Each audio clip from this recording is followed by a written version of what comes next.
No, Sean Bean, summer is coming. And in a COVID-19 work from home world, there are some things many of us are going to have to prepare ourselves for. Here in the States, it is no secret that we love our air conditioning. And with so many people working from home right now, when that heat hits, how many of you think the power grid will be able to keep up? So in this video today, I'm going to hit you with a list of gadgets that will help you weather working from home if your power and internet go out. This is our work from home coronavirus survival guide.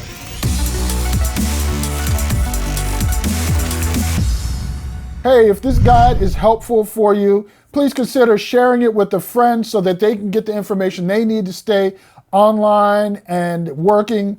Also, go ahead and click that thumbs up, hit that subscribe, and hit that notification bell so you'll get future updates when we release new content. Now, this guide is going to walk you through 3 essential things you're going to need to stay online during a power outage. Whether that's for work or for your children's schooling or both, we've got you covered. We're going to talk hotspots, battery banks and power options, and charging. At the end of this video, I'm going to do a brief primer on the types of connections you'll need to ensure that you stay online if you don't already know about the difference between USB-A, USB-C, USB-C 3.0 versus USB-C 3.1. Now, this could easily be 3 separate videos, but we're going to put it here all in one place so that the information is easy to find. We'll place links to everything talked about in the description, as well as chapter markers so you can watch a piece at a time and come back.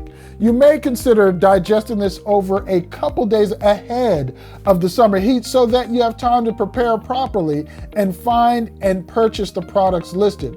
Remember, shipping times for many things are extended, so don't wait until the last minute. Also, this is not sponsored content. I've personally used or reviewed or have for review most of the products listed, and where I haven't, I'll let you know. Okay, let's talk mobile hotspots. With likely power outages comes the loss of not only your power, but your internet connection unless you have a charged up mobile hotspot ready to go. Good news is that if you're only using it for work, you may be able to have your company pay for it or write it off at the end of the year. Consult your tax professional for that information. I'm not an accountant. A couple of things to note. The median home broadband subscriber uses more than 190 gigabytes of data per month, but that's due in large part to the use of video streaming services.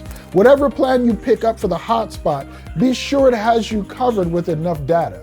Make sure your mobile hotspot supports 5 gigahertz Wi-Fi, but know that it may be a bigger drain on your battery. Lastly, I have not had the chance to get my hands on many of these, so I did a meta-analysis of these products, and these are among the best according to my research. My analysis includes some of the most trusted review sources outside of reviews.org, as well as real consumer reviews from various online sources.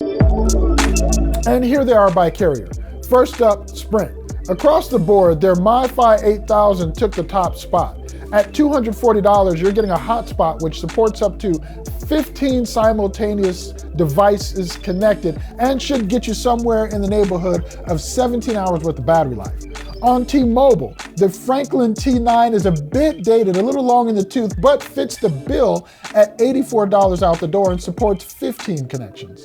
Verizon has some great 5G options if you have service where you live, but they're pricey, coming in around $600. A more wallet-friendly option is the $200 Inseego Jetpack 8800L. It's a 4G hotspot which features a removable battery, which is great during power outages, as you can just slap a spare in it if you run it down during use, but it's actually big enough at 4,400 milliamp hours that it should get you through a workday.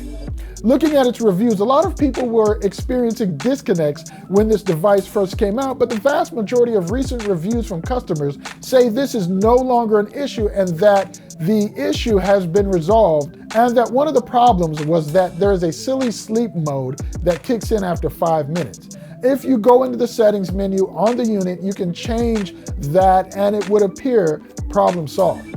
Next up is a product actually called the AT&T Wireless Internet Hotspot, which is a dual band hotspot which supports up to 40 devices and has a removable battery. Again, extra batteries in a survival guide is never a bad thing.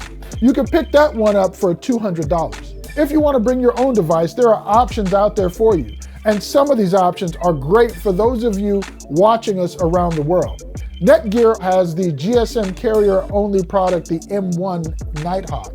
Works on US networks like AT&T and T-Mobile or any of the smaller carriers which use those networks and can be picked up for $350. One which I've seen mixed reviews on and I definitely want to try out myself is the Skyroam Solis X Wi-Fi Smart Spot. It's a hotspot which can be used as a power bank, has a 720p camera, and uses a virtual SIM which is activated and managed through the Android or iOS Solis Wi-Fi app. This is a global hotspot which works in over 130 countries and supports connections with up to 10 devices. Next up, what do you do about power when the power goes out? There's a power bank. Problem is, there are so many on the market, which do you choose?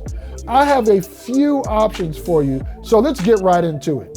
First thing you need to know is that you have a new standard on the market, which you'll see in some of these devices that I'm outlining here. It's called PD, or power delivery.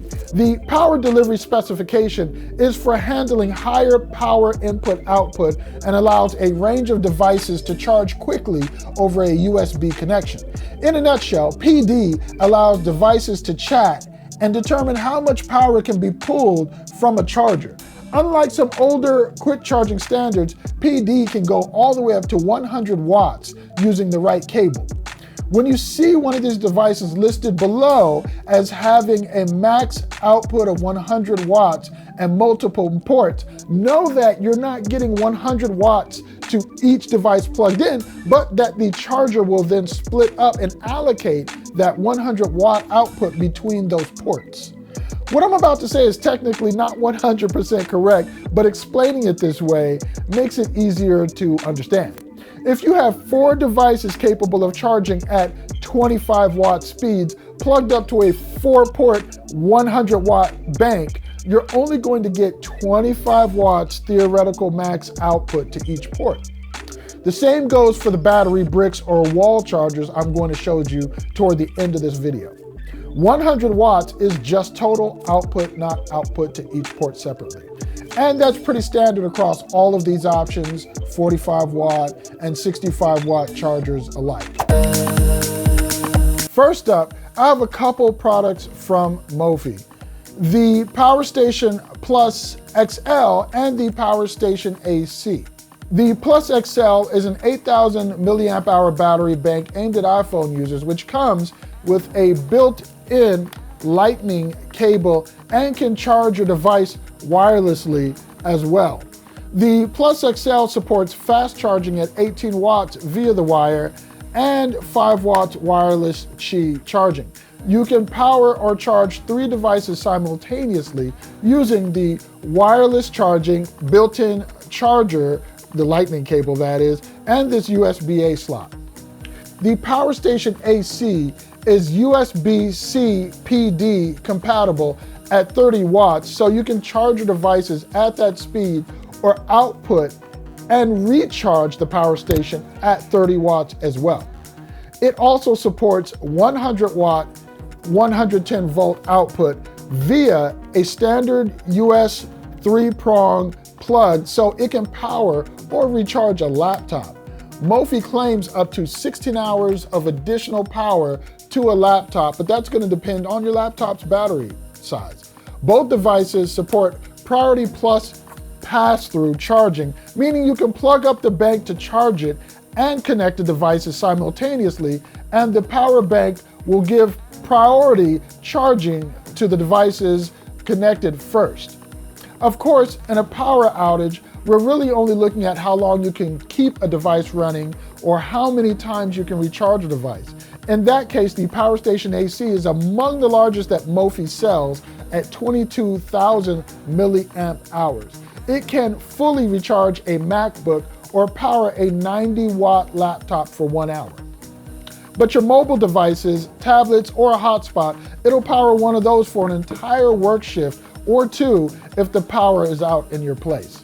Next up is the Anker PowerCore 26800, which supports 2.4 amp output to up to 3 devices. What's great about this bank, aside from the fact that it has enough juice to power those 3 devices for hours or recharge them multiple times over, is that it also features dual input micro USB charging, so that once power is back on in your place, you can recharge the whole unit in 6 hours.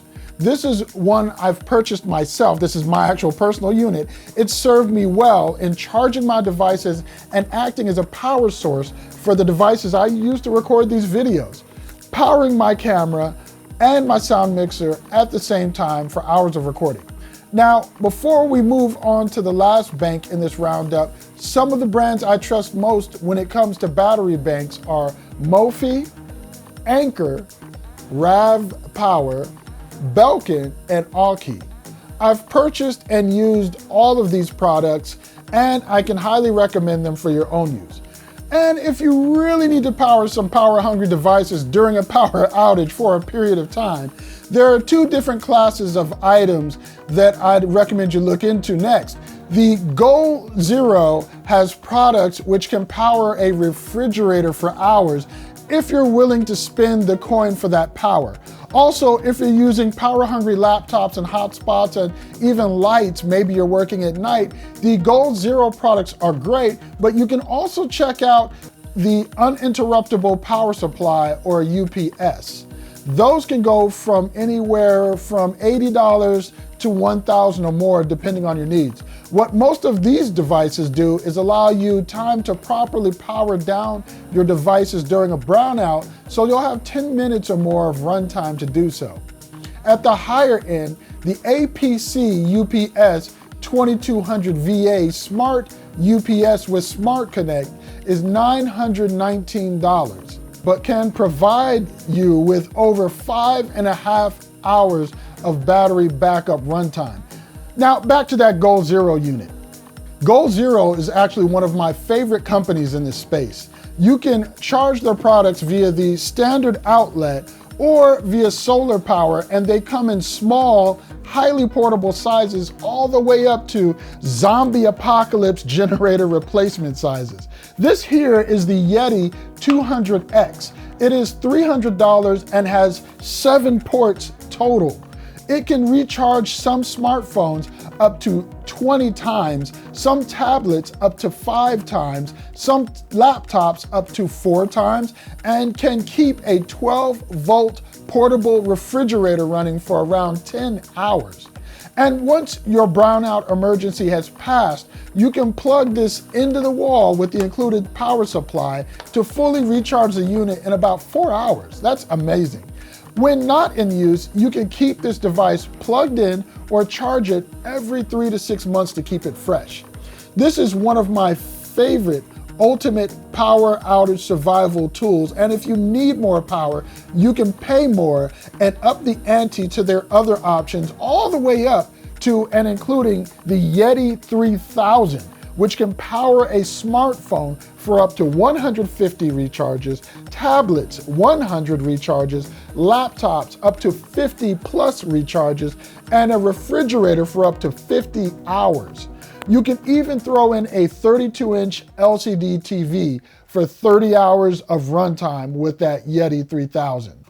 Next up is power bricks. The primary devices on this list are the hotspots and battery banks, but between power outages, how do you make the most of your time and get the fastest recharge?